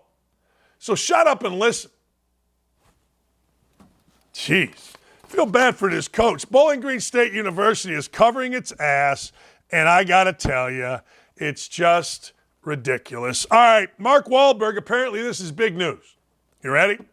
Marky Mark, brother of Donnie, brother-in-law of Jenny McCarthy, the star of, I guess, what was that show called? What was that show? I can't remember. Vinny Chase. What the hell's the name of that show? My brain just, I don't know. What the hell was the name of that show? Entourage. God, thank you. Apparently it was based on his life. He's eyeing an exit from acting. I won't be acting that much longer. Oh my God, say it isn't so. Say it isn't so. Donnie Wahlberg, the underwear-wearing stud singer of whatever group he was in, the owner of Wahlburgers, host of many reality shows. He was in Entourage. He was Entourage. Are you kidding me? He's not going to be acting much longer. Oh my God, I don't know what I am going to do. I don't know. Huh. I could care less. Anyway, but I like it. ESPN New York Radio is going to lose its FM signal. It'll be AM and digital only starting next year. In and itself, that's no big deal. But I got to tell you, New York, baby. Jeff Schmolian started Sports Talk Radio, WFAN in New York. New York is the mecca of sports talk radio. In Indianapolis, we get sad when I would hang up on callers. We get sad when I would tell somebody, "Nah, you're an idiot. Get off my line." In New York, Philadelphia, and Boston, it's expected. It's the hub. And to see sports talk radio get diminished in New York City shows you one thing. People are tired of ESPN. ESPN's radio stuff is awful. It's horrible. I worked with Chris Canty one time, Monday after the NCAA selection show. He didn't know one team. I'm sitting there going, wow. But now he's a host. Name me who is the morning show on ESPN radio. Mike and Mike carried that. Now we got to listen to substitutes on Greeny, and every affiliate's got to take it. No wonder ESPN radio sucks. No wonder ESPN is going down the tubes on affiliates. The product sucks. That's right. The product sucks. Hey, I guess this is big news. You remember that alien that they found in Mexico? They found an alien in Mexico. All right? That's right. They found an alien. People said the body was doctored. Well, Mexican officials and doctors are saying no. This body has not been doctored at all. This is real, ladies and gentlemen, so there you go. I don't know why every alien's got to look like this. I feel like at some point in our world, back in the day, some dudes in Hollywood actually saw aliens because every alien looks just like this. It's incredible to me. They all have the same face, the same eyes, the same build. They're all little. What if aliens were huge? What if aliens were descendants of, I don't know. What if they were descendants of dinosaurs? You tell me. I don't know. But it hasn't been absolutely verified. All right, I agree with you, Gritty. Mark Wahlberg is a great dude. I have read about him. I do like him. I don't know why I was snarky there. And Donnie is married, although Gritty, if you were listening to the show, when Jenny McCarthy came on, she and I had a real connection. Yeah, we did. It was a love connection. She started following me and DMing me. True story. My wife, Lee, was dating me at the time. She goes, look, I listened to that. If you want to take a swing with Jenny McCarthy, I think you got a chance. I do. JPG Rules, man, said this. JPG Rules says DD is half woman at times. You're absolutely right. You're absolutely right.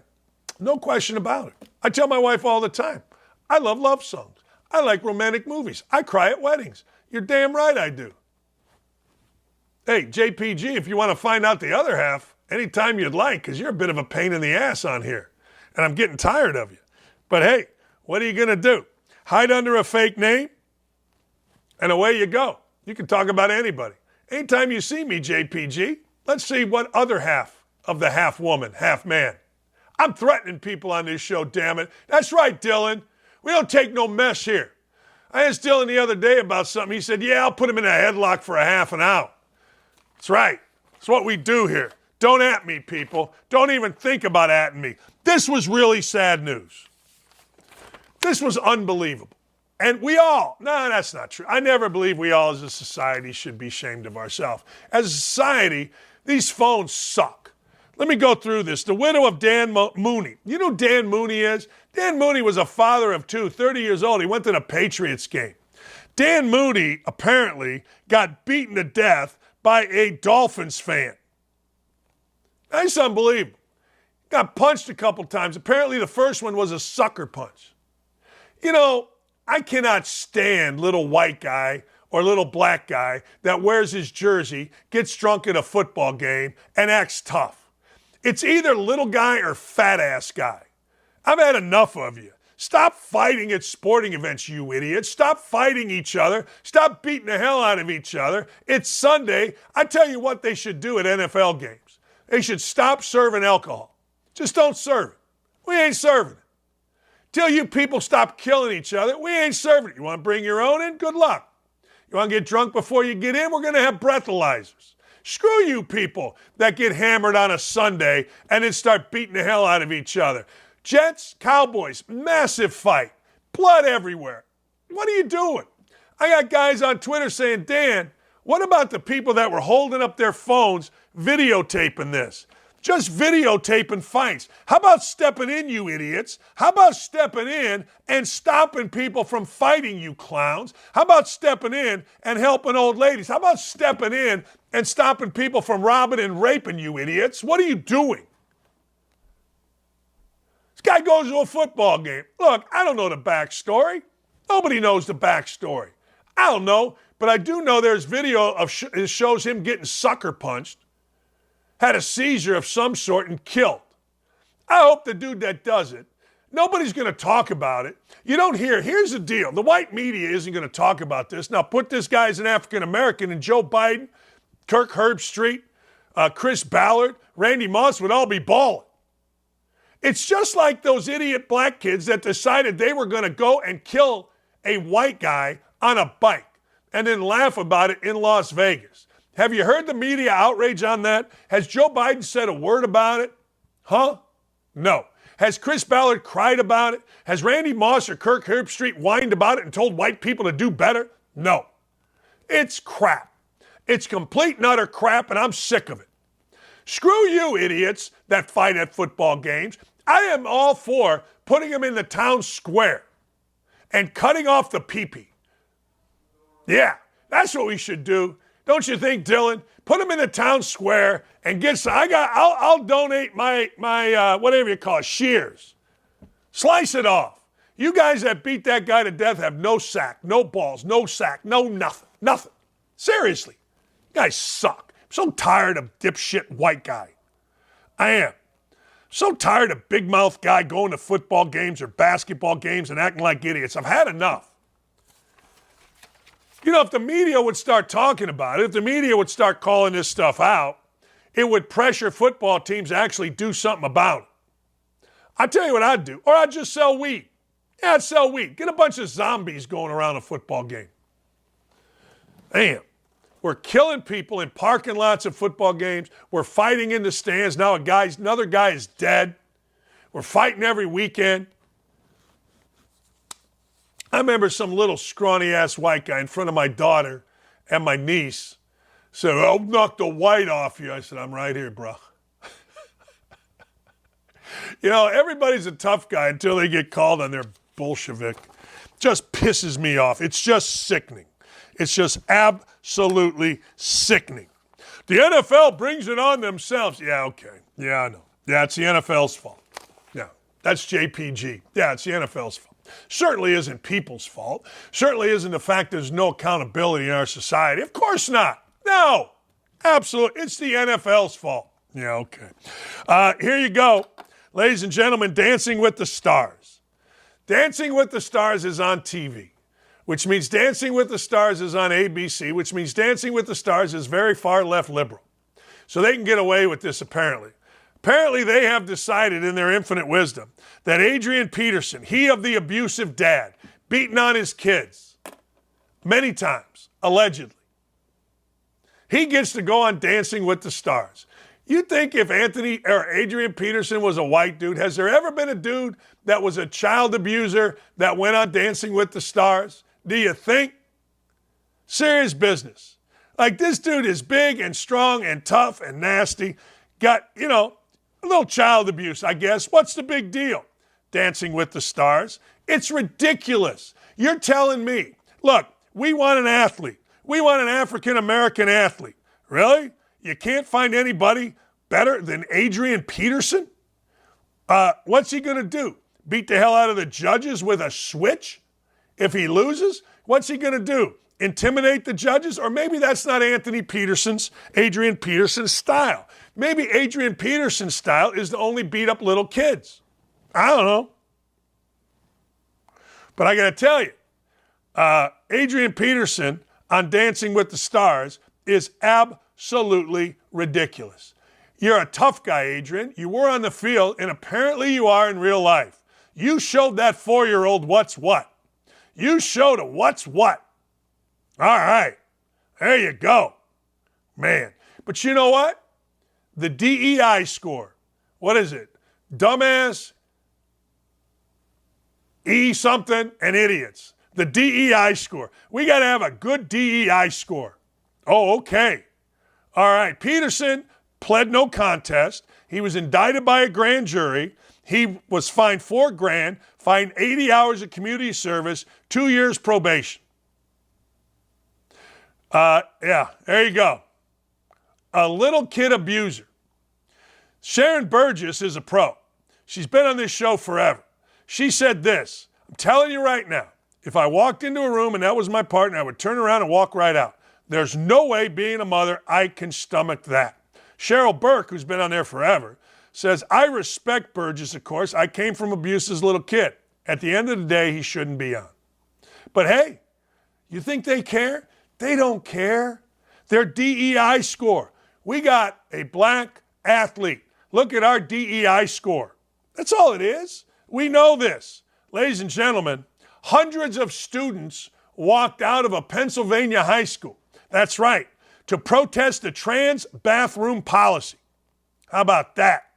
Transgender kids can use whatever bathroom they want. John Ott organized the walkout of the Perkman Valley School District, after the Perkman Valley School District opted not to adopt a policy that would force students to use restrooms which correspond with their biological sex. Can you believe we're talking about this stuff? Can you believe we're actually having a conversation about high schools allowing boys to pee in girls' bathrooms? Can you believe this? It is unconscionable. And I'm going to go speak to a bunch of superintendents, and I may say, screw you, talking about mentors. I may say, get the hell out of the job if you cannot separate boys from girls in schools in bathrooms. 400 students walked out. Of course they did. The safety of females is so important, and these students that stood out, that walked out, they're to be commended. This is about protecting our children and our privacy, and boys and girls. It's simple biology. Listen to this. One parent bitched. Policy 720 was proposed when a parent named Tim Jagger said his daughter felt too upset. Oh, wait. Oh, I'm sorry. This guy's a hero. Felt his daughter was too upset and emotionally disturbed to walk into school's bathroom after having an encounter with a male using the facility. I love Jagger. Jagger says there's no reason for someone with male genitalia to be in the girls' facility. It's biology, safety. Freaking idiots. All they want is a transgender bathroom. Give them their own bathroom. Freaking idiots. Absolutely idiots. Man. Do we think it's accurate? This is Jason Saylor. Do we think it's accurate and fair that students should have access to any bathroom they want depending on how they identify? Do we think that's appropriate? It's my personal decision. I don't. There you go. You shouldn't have access to nothing. Boys shouldn't be in girls' bathrooms. Girls shouldn't be in boys' bathrooms. That's just the way it is. I don't give a damn if you get mad at me. This thing makes me crazy. I don't know what's going on in schools. I don't know what's happening. But I'm glad I'm not a teacher, and I'm glad my daughter isn't either. All right, woke-a-dope me, baby. What the hell is going on in this world? I'm so pissed off, I can't even believe it.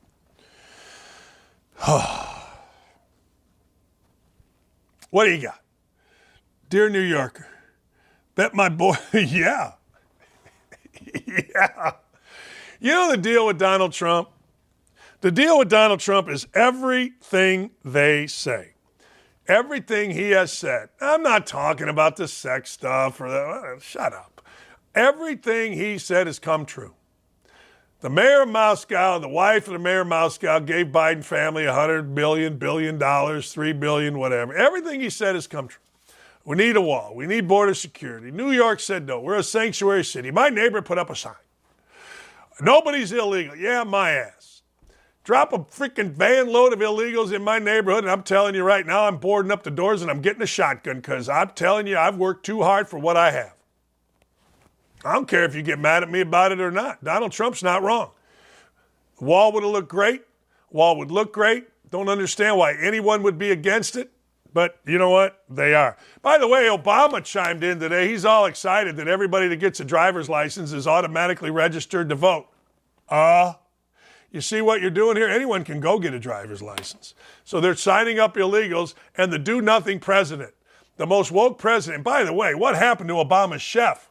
We know what happened with Laura Boebert, but we don't even have any idea what happened to Obama's chef. Oh, he drowned. How did he drown? Why'd Obama have all kind of stuff on his hands? These people are evil people, and they're all going to hell. And you'll get your last laugh when you're up there and they're down there. When they go to hell, you'll be laughing at them. Yeah, how smart were you then? Bombs. And Big Mike, by the way, I'm hearing Big Mike may run for president. Big Mike, Michelle Obama, she runs for president. God bless her. She's got great arms. What's next? I love Big Mike. Big Mike. It's my favorite nickname for anybody ever. Dude, where's my F-35? Where's your F-35, dude? Yeah, dude. I lost my F-35. Most expensive plane in our fleet. Dude, what's going on? Dude. Oh, dude. How do you lose a plane? We got infrared goggles on Lauren Boebert, but we lose planes. We don't know who's doing crack in the Situation Room. We don't know who leaked the Supreme Court. We don't know what happened to Obama's chef. Wait till I spring that one on Twitter this afternoon. We don't know what happened with Obama's chef. Racist! Did DD just accuse Obama of foul play? Just throw that crap out there. Just asking questions, right? No, I want to know. No, all of a sudden his chef's dead and we don't know why. How'd he drown? How'd he drown? Why has Obama got stuff on his hands? Well, I mean, why? It's simple questions. You want to get mad? Get mad. I don't care. Simple questions. Everybody else dies, there's a full inquiry. Vince Foster dies, we don't know. It's suicide. Jeffrey Epstein dies, suicide. Cameras just turned off. Yeah, all right. What happened to Obama's chefs? Why did we have a leak from the Supreme Court that we've never found? We find everything. We got cocaine in the White House, Situation Room. Very few people in there. We don't know who did it. I mean, if you don't understand it, then you're a whack job. And I got to tell you, I literally have no respect for people that could even begin to support these idiots. And if you do, God bless you. The big guy. You think the big guy's doing coke? I do. I think everybody's doing coke. I'm not doing coke. That freaking drug scared me that I took last Monday. All right, what's number 3 here? What a great day. God, I'm in a good mood. Fetterman goes to Senate. Look at this freaking idiot. My God. Look at this guy. You know what he looks like a little bit? He looks like G. Gordon Libby. G. Gordon Libby, the craziest of all people ever to set foot in Washington. You don't believe me? Read his book. Check him out. I read his book a long time ago. Dude was nuts. Dude was insane. But anyway, long story short, he's the new G. Gordon Liddy. Bald mustache, crazy. But this guy doesn't even know where he is. I want to end the show. Can we go back and play the audio as we end the show from John Fetterman? I want to thank everybody for being here. The YouTube chat is just pumping. Did DD just accuse Obama of foul play? Hell yeah. I accuse everybody. If you didn't do nothing, then what happened to the chef? What happened to Vince Foster? What happened to Jeffrey Epstein? We don't know. We'll never know. YouTube chat, you're awesome. Yeah, I'm with you. Otter Creek says, I would love to see a debate between Fetterman and Biden. How good would that bad boy be? Hey, if you got any thoughts on mentors, hit me up. Nick, great job. Ryan, Dylan, fantastic. Nick Squared, thank you. Jen, the Booker, thank you. I think it's Jen, the Booker. I got to look that up. She's unbelievable. We might have to get Jenny McCarthy back on. She won't remember, but there was some tension between us. Hey, ladies and gentlemen, we got a great, great group here, and it's fun. Aaron, you're the best. Gary, thank you. To everybody else, you're awesome that joined us today. Keep growing this show. It's becoming the best show on TV, no matter what time.